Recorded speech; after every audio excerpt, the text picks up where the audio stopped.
안녕하십니까. BTV 주간종합뉴스입니다. 경기도 김포시의 서울 편입 문제로 수도권 전체가 시끄럽습니다. 국민의힘 당론으로 거론된 이슈가 현실적으로 가능한 것이냐를 두고 서울 시민들은 냉랭한데요. 저희는 서울 지역을 중심으로 김포시 편입 논란을 짚어봤습니다. 관련 내용을 첫 소식으로 전해드립니다. 현재 서울의 모습은 여러 지역 편입을 거쳐 완성됐습니다. 그럼 언제 정확히 완성된 것인지 먼저 지난 100년 사이 확장을 거듭한 서울의 과거와 현재를 살펴보겠습니다. 양진호 기자가 보도합니다. 일제강점기였던 1914년, 옛 한성부, 성저 심리에서 용산과 마포, 서대문구의 일부를 제외한 모든 지역이 고양군으로 편입되면서 서울의 면적은 대폭 줄어듭니다. 20년 뒤 인구 증가에 따라 성동과 동대문, 성북을 포함해 영등포, 동작, 구로 등이 편입되며 면적은 다시 2배 이상 상승합니다. 독립, 그리고 한국전쟁 직전인 1949년 들어 옛 성저 심리가 회복되고 은평과 성북, 강북 지역, 그리고 광진, 송파의 일부 등도 서울로 편입됐습니다. 서울의 명칭을 가진 것도 이 시기. 광복과 함께 경성부는 서울로 바뀌었고 1949년 8월 지방자치법이 시행되며 지금의 서울특별시가 됐습니다. 이후 서울은 전쟁의 참상을 회복하면서 2.3배, 가장 큰 확장 시기를 거칩니다. 1963년 엄청난 인구 유입, 시가지 확장에 대비해 양주군 노회면이던 도봉과 노원, 구리면에 속했던 중랑, 광주군 중대면이었던 송파, 강동, 강남, 강서 등이 들어오며 현재의 서울과 거의 흡사한 형태를 이 시기 완성합니다. 이때 김포군 양동면과 양서면도 각각 양천구와 강서구 지역으로 편입됐습니다. 70년대 들어서는 사실상 서울 생활권에 놓여있던 고향의 구파발, 진관내 지역 등이 서울로 편입됐습니다. 이 시기 서울의 면적은 627제곱킬로미터, 가장 큰 규모를 기록한 시기로 40년 사이 5배 가까이 덩치가 불어났습니다. 1995년 문민정부가 들어서며 서울의 행정구역 대개편이 진행됐고 지금의 25개 구가 완성됐습니다. 이 과정에서 면적 조정이 이루어지는데 현재 크기인 605제곱킬로미터가 90년대 이후 유지되고 있습니다. 마지막 행정구역 개편 후 30년이 흐른 지금 김포시 편입 이야기가 다시 불거진 건 경기도가 경기 북도 특별자치도 설립을 추진하면서입니다. 그리고 해당 이슈를 정부 여당이 빨아들이면서 김포 편입을 둘러싼 갑론을박이 연일 이어지는 중입니다. 김포시의 면적은 서울의 절반 수준으로 편입이 실제로 이뤄지게 될 경우 서울의 면적은 60년대 이후 가장 큰 폭으로 늘어나게 됩니다. BTV 뉴스 양진호입니다. 이렇게 김포시의 서울 편입 문제를 두고 지난 6일 오세훈 서울시장과 김병수 김포시장이 직접 만나 논의의 시간을 가졌습니다. 오세훈 시장은 편입에 대한 장단점을 분석할 수 있는 연구반을 만들겠다고 밝혔지만 성사될지 여부는 미지수입니다. 이재원 기자가 취재했습니다. 오세훈 서울시장과 김병수 김포시장이 김포의 서울시 편입 논의를 위한 첫 공식 만남을 가졌습니다. 김병수 시장의 제안으로 마련됐습니다. 김병수 김포시장은 김포 서울 편입을 경기도가 경기 북부 특별자치도를 추진하면서 구상했다고 밝혔습니다. 김포는 북부나 남부 어디에도 인접하지 않은 섬 아닌 섬이라며 서울 편입을 결심했다고 말했습니다. 서울과는 붙어 있어서 저희가 이제 경기 남도나 북도의 어떤 경기도에 분리되는 과정에서 그러면서 김포 시민들이 가장 큰 편익과 이익을 위해서 어디로 가야 할 것이냐 이 문제를 저희가 집중적으로 논의하면서 얻어낸 결과가 이제 서울로 가자는 결과였기 때문에 김포 서울 편입은 크게 두 가지 방향으로 논의됩니다. 먼저 서울시와 김포시가 서울 편입 공동연구반을 구성합니다. 편입에 따른 효과와 영향 등을 두 지자체가 함께 논의하는 겁니다. 이와는 별도로 서울시는 동일생활권 삶의 질 향상 TF를 꾸립니다. 서울연구원을 주축으로 각계 전문가들이 모여 김포 편입 시 득실을 따진다는 계획입니다. 편입 논의는 지역 주민들의 동의가 중요하기 때문에 심층적인 연구가 선행돼야 한다는 입장입니다. 특히 오세훈 시장은 김포 외에도 하남, 구리, 고양 등 편입을 원하는 인접시와의 논의도 필요하다는 입장입니다. 지금까지 그렇게 공식적인 입장이 나오지 않은 기초 지자체도 아마 조만간 시민 여러분들의 의견을 반영해서 입장을 표명하는 곳이 몇 군데 더 나오리라고 예상이 됩니다. 그때 가서 따로 검토하는 것보다는 미리 그런 모든 지자체의 상황을 염두에 둔 분석을 지금부터 시작을 해서 오 시장은 현 시점에서 어떤 결과가 나오더라도 정치화되는 것을 우려했습니다. 따라서 메가 서울을 위한 방안 도출을 위해 심층적이고 긴 호흡이 필요하다는 판단입니다. 어떤 연구 결과가 나오더라도 그런 정치적인 영향을 받았다 하는 평가를 받기가 쉬울 겁니다. 그런 의미에서 충분한 연구 기간을 가지고 논의하는 게 필요하고요. 어쩌면 선거 이후까지, 그러니까 내년 총선 이후까지 논의를 좀 긴 호흡으로 가져가는 것이 논의에 도움이 될 수도 있겠다. 공동연구반과 동일생활권 TF 결과는 연말 전후에 나올 것으로 예상됩니다.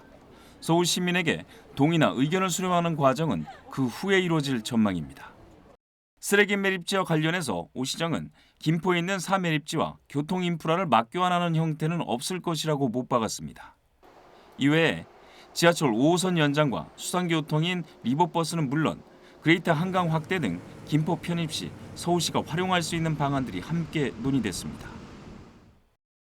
해양시대를 열 수 있다는 것, 그다음에 한강 하구까지 전체적으로 개발할 수 있는 그레이트 한강을 만들 수 있다는 것, 그다음에 김포에는 아직까지도 이제 가용지가 많이 남아 있습니다. 그래서 좁아진 서울 토지를 김포에서 좀 활용할 수 있다. 이런 측면들 중심적으로 말씀드렸습니다.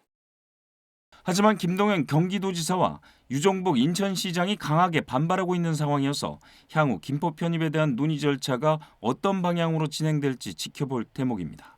BTV 뉴스 이재원입니다.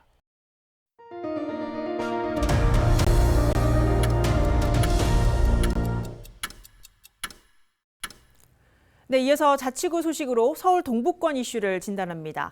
아레나라는 단어를 한 번쯤은 들어보셨을 겁니다. 쉽게 말해 공연을 전문적으로 하는 대형 공연장입니다. K-팝 열풍을 타고 등장했는데요. 이 아레나를 서울에도 짓는 방안이 추진돼 조만간 공사가 시작될 전망입니다. 김대우 기자가 취재했습니다. 아레나는 대규모 공연장을 뜻합니다. 보통 만석 이상의 공연장을 아레나라 부릅니다. 이런 아레나가 필요하다고 느낀 건 10여 년 전부터입니다. K-팝이 전 세계적으로 인기를 얻었지만 정작 K-팝의 본고장 대한민국엔 전문 공연장 하나 없어서입니다. 지난 2012년 문화체육관광부가 낸 자료에서도 이런 내용이 확인됩니다. 10,000명 이상을 수용할 수 있는 실내 공연 시설은 올림픽공원 체조경기장 단 한 곳이라고 밝혔습니다. 이곳의 연 가동률은 거의 100%에 육박할 정도여서 공연 기획사들은 공연장 대관을 위해 대기하거나 일정을 조정해야 하는 등 많은 불편을 겪고 있다고 했습니다. 한국은 글로벌 음악 시장에서 약 7위에 등재되어 있습니다. 근데 1위부터 12위까지 등재된 국가 중에서 유일하게 전문 공연 시설이 없는 국가가 우리나라입니다. 이런 상황에서 아레나를 포함한 창동 신경제 중심지 조성 계획이 문재인 정부 당시 국정운영 5개년 계획에 포함됩니다. 창동 서울 아레나가 수면 위로 떠오른 시기입니다. 계획에 포함됐다는 것은 중앙정부가 이 사업을 꼭 실행해낼 것이고 이 사업 진행을 위해서 정부가 지원할 것은 지원하겠다 이런 것이. 서울시도 적극적으로 나섭니다. 카카오와 실시협약을 맺으며 서울 아레나를 짓기 위한 발걸음을 이어갑니다. 문화 중심이 될 수 있는 이런 아레나가 이제 드디어 조만간 첫 삽을 뜰 수 있게 됐다는 게 정말 감개무량합니다. 사업 진행이 더딘 측면은 있었습니다. 지난 2015년 서울시는 서울 아레나를 2020년까지 짓는 게 목표라고 밝혔습니다. 벌써 3년이 지났습니다. 계획을 바꿔 지난해 밝힌 착공 시점 역시 이미 1년 넘게 지난 상황입니다. 70여 승인을 연장을 신청할 수 있는 절차가 한 번 가능하게 돼 있거든요. 그 실시계획 승인 연장 신청을 그때 이제 6월쯤 도래해가지고 이제 한 번 연장을 신청하겠다 해가지고 저희가. 다행히 이제 착공을 앞두고 있습니다. 서울시는 이달 말부터 공사가 시작될 걸로 전망하고 있습니다. 늦었지만 서울 아레나가 들어선다면 서울의 새로운 상징물이 될 거란 기대가 큽니다. 일본 사이타마 슈퍼 아레나와 미국 라스베이거스 스피어 등은 이미 전 세계적으로 유명세를 타고 있습니다. BTV 뉴스 김대우입니다. 네, 이처럼 아레나 사업에 뛰어든 모든 지역이 문화 중심 도시를 외치고 있습니다. 하지만 사업이 완성 궤도에 오르는 곳은 앞서 등장했던 인천 영종도 사례가 전부인데요. 네, 그렇다면 도봉구 창동의 서울 아레나는 그 목표를 달성할 수 있을지 양진호 기자가 취재했습니다. 국내 최초, 최대, 유일의 아레나급 음악 전문 공연장을 목표로 시작됐던 창동 서울 아레나. 하지만 최초 타이틀은 다음 달 첫 공연을 앞둔 영종도 인스파이어 아레나가 가져갔고 최대 규모는 고양시의 CJ 라이브시티 아레나로 넘어갔습니다. 이곳이 서울 아레나가 들어설 창동 부지입니다. 사업 시작 8년 만에 이달 착공에 들어갈 예정인데 최근 돌아가는 분위기가 심상치 않습니다. 시행사로 참여한 카카오가 주가 조작 등의 혐의로 사법 리스크에 휩싸였기 때문입니다. 때문에 3천억 원이 넘는 사업비 조달에 문제가 생길 수도 있다는 관측이 나옵니다. 앞서 지난 4월 카카오는 공사비 인상을 이유로 서울시에 한 차례 실시계획 인가 연장을 요청한 바 있습니다. 이달 초 연장 기한을 겨우 맞춰 계획인가 신청에 들어간 직후 시행사의 사법 리스크가 터진 겁니다. 서울시는 카카오가 출자 자본금 1,020억 원 중 1,000억 원을 감당할 만큼 사업 추진 의지가 강해 큰 우려는 없다고 단언했습니다. 관련 부서 협의 지금 결과를 사업 시행자가 검토하고 있어요. 제가 100%를 말씀드릴 수는 없는데 사업 시행자는 이제 착공하는 걸로 목표로 하고 있어요. 투자를 했기 때문에 문제가 없다기보다는 서울 아레나를 하고 싶은 의지가 강한 거죠. 이처럼 악재를 맞은 가운데 착공을 앞두면서 고양시의 사례가 겹쳐 보이게 됐습니다. 일산에 건설 중인 아레나 공연장 CJ 라이브시티는 치솟는 금리, 자재값에 지난 4월 공정률 17% 단계에서 공사가 완전히 멈췄습니다. 공사가 중단된 CJ 라이브시티 건설 현장입니다. 완공 목표 시점이 내년 6월로 잡혔는데 사실상 그 기한을 맞추는 건 불가능해졌습니다. 결국 시행사 측인 CJ는 정부의 손을 내밀었는데요. 국토교통부는 10년 만에 부동산 투자사업 조정위원회를 개최하고 지원에 나설 예정입니다. 서울 아레나 역시 이전 시공사였던 대우가 건설 원가 상승 등을 이유로 사업을 포기한 이력이 있습니다. 카카오 측은 새로운 시공사가 정해졌고 실시계획 단계에서 사업비 조정이 이뤄진 만큼 큰 문제는 없다는 입장입니다. 이 운영이 되지 않고 있던 밀레니엄 돔이라는 시설을 O2 아레나로 개발을 해서 공연화해가지고 운영을 하기 시작했고요. 그 결과 불과 운영 5년 만에 영국 런던 시장의 공연 시장이 약 5배, 10배 성장을 했습니다. 31만 명의 공연 관객이 있던 영국 런던이 310만 명까지 성장을 했었습니다. 카카오가 1,000억 원에 달하는 자금을 먼저 투입한 만큼 착공은 순조롭게 이뤄질 예정입니다. 다만 이후 투입될 4천억 원이 넘는 PF 자금 조달이 계획대로 이뤄질 수 있을지 지켜볼 필요가 있습니다. BTV 뉴스 양진호입니다. 도봉구 창동 아레나와 인접한 노원구의 의료복합단지 계획도 지역경제 살리기의 화두로 꼽힙니다. 노원구 바이오메디컬 클러스터 조성은 지역의 100년 먹거리를 넘어 서울의 100년 먹거리로도 불리고 있습니다. 그만큼 꼭 성공해야 한다는 의미가 담겨 있기도 한데요. 이 사업을 성공하기 위한 과제는 무엇인지 한번 짚어봤습니다. 서주원 기자입니다. 18만 제곱미터 규모의 창동 차량기지와 약 7만 제곱미터의 도봉운전 면허시험장, 노원 바이오메디컬 클러스터는 이 광활한 땅에 조성될 예정입니다. 남양주 진접으로 이전하는 창동 차량기지는 오는 2027년 6월 이후면 완전히 빈 상태가 됩니다. 문제는 제 뒤로 보이는 도봉운전 면허시험장입니다. 차량기지 이전 시기에 맞춰 의정부 장암으로 옮겨가는 계획이 지난 2021년 말 확정됐었지만 지금은 없던 일이 돼버렸습니다. 신임 김동근 의정부 시장의 반대 때문입니다. 서울시와 노원구, 의정부시 3자 간의 협약이 사실상 파기됐습니다. 현재는 경기도 양주시 등 다른 이전지가 검토되고 있는 상황. 기존 자리에서 지하화하는 방법 등도 거론됩니다. 창동 차량기지가 옮겨가는 공사가 시작이 되고 이제 2027년 6월 달에 그게 다 옮겨가는 겁니다. 면허시험장 문제도 아직 남아있긴 합니다만 정 안 되면 그 밑에 지하에다 넣으면 됩니다. 도봉면허시험장 이전과 함께 노원 바이오메디컬 클러스터 조성을 위해 꼭 풀어야 하는 과제. 또 하나는 병원 유치입니다. 유수한 바이오 기업들을 노원으로 불러들이기 위해서는 임상실험 등이 가능한 병원이 필수 조건으로 꼽힙니다. 그동안 노원구에는 700병상 이상 규모의 서울대병원이 유력했습니다. 구청과 업무 협약도 맺었지만 현재는 상황이 어렵습니다. 도봉면허시험장 이전을 통한 부지 확보가 뚜렷하게 해결되지 않았고 재원 조달 방식 등에 서울시와 노원구, 서울대 병원이 이견을 보이고 있는 상황입니다.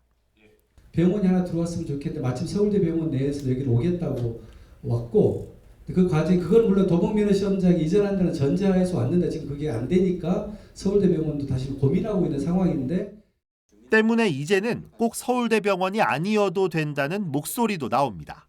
바이오 산업의 활성화만 생각해 본다면 치료의 비중을 줄이고 연구 중심 병원에 집중할 필요도 있다는 지적입니다.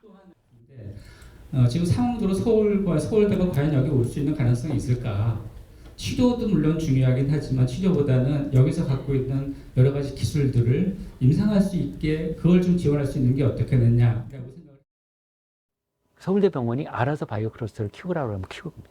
그러니까 제가 말씀드리지만은 민간에 맡기는 것이 가장 좋습니다. 지금 어렵다는 부분에서 하게 되면은 지방에 있는 병원들 혹은 사립병원들은 가능할 거예요. 건양대학교 병원이라든지 열지대학교 병원이라든지 이런 병원들은 서울에다가 분원을 내고 싶어 하거든요. 노원 바이오메디컬 클러스터가 실제 가시화되기까지 외부 변수, 다가오는 총선도 무시할 수 없습니다. 지난 총선과 지방선거에서 창동 차량기지 개발 구상에 대한 국민의힘과 더불어민주당 후보들의 공약은 서로 달랐습니다. 만약 내년 국회의원 선거에서 바이오메디컬 클러스터가 아닌 다른 공약을 내세운 후보가 당선된다면 계획 변경 가능성을 완전히 배제할 수는 없습니다. BTV 뉴스 서주원입니다.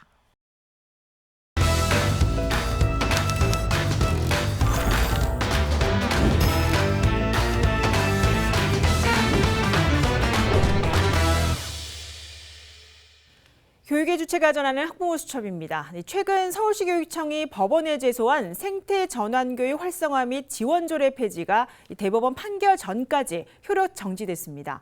이 조례안을 놓고 교육청과 서울시 의회 간의 갈등이 지속됐는데요. 그렇다면 생태 교육이 무엇이고 학교에서 학생들이 어떻게 배우고 있는지 이부영 학부모가 전해드립니다.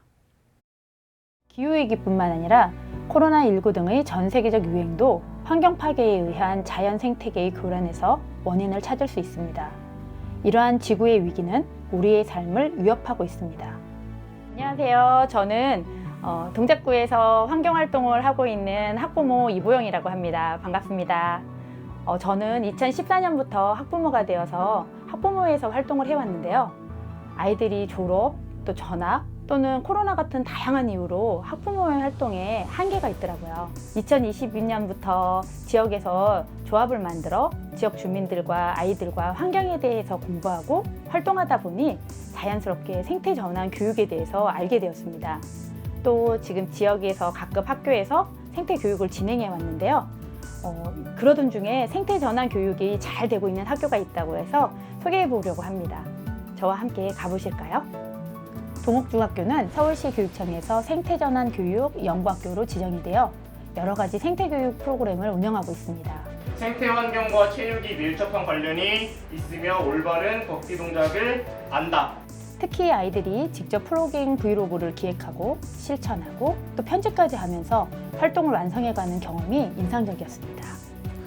저는 생태전환 활동들을 통해서 여러 수행평가나 아니면 학교 밖에서 할 수 있는 활동들을 같이 하면서 예를 들어서 플로깅 같은 걸 하면서 모르던 개념들이나 어휘를 잘 알 수 있어서 좋다고 생각합니다. 생태뿐만 아니라 약간 지구에 대해서도 알아볼 수 있었으면 좋겠고 더 나아가 우주라든지 약간 환경에 관한 거라면 더 추가됐으면 좋겠다는 생각이 듭니다. 삶을 기반으로 하는 전범위적인 생태 교육을 통해 우리 학생들이 녹색 성장의 리더로 커가기를 희망합니다. 저희 학교는 기후행동문화 실천 프로그램을 위한 학교 여건과 기반 조성, 둘째, 2022 개정 교육과정을 적용한 배움 느낌 프로그램 구안 적용, 마지막으로 개인의 삶을 삶 속에서 실천할 수 있는 실천 확산 프로그램을 구안 적용합니다. 아직 미흡한 점이 보이지만 학생들 그리고 교사 그리고 학부모 모두 생태전환 교육의 필요성을 확실히 인식하고 실천해 나가고 있는 중입니다. 실제로 학부모님들을 만나보면 우리 아이들을 위해서는 환경이 중요하죠 라고 하시면서도 생태전환 교육에 대해서 말씀드리면 국영수 공부시키기에도 시간이 부족한데 그 생태교육을 꼭 학교 교육에서 진행해야 하냐고 그런 반응을 많이 하시거든요. 안타깝고 아직도 해야 할 일이 많다는 걸 느낍니다. 전 세계가 기후위기 상황에 대처하고 있고 모든 산업 현장이나 생활에서 친환경적인 변화가 없이는 함께할 수 없습니다. 학교 안팎으로 생태교육이 진행이 되고 우리 학생들이 건강하게 자라나기를 응원합니다. 지금까지 학부모 수첩 이보영이었습니다. 네, 날씨가 많이 추워졌습니다. 본격적인 추위가 시작되면서 겨울 김장철에 접어들었습니다. 이미 김장을 끝낸 분들도 많으실 텐데요. 오른 물가에 이 겨울 김장 담그기가 쉽지 않다는데 지역별 김장 나눔 봉사도 예년보다 조금씩 줄었다고 합니다.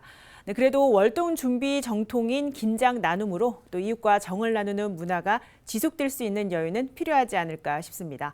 네, 저희는 지역을 잇는 깊이 있는 소식으로 다음 주 주말에 찾아뵙겠습니다. 건강한 주말 보내시기 바랍니다. 네, 시청해주신 여러분 고맙습니다.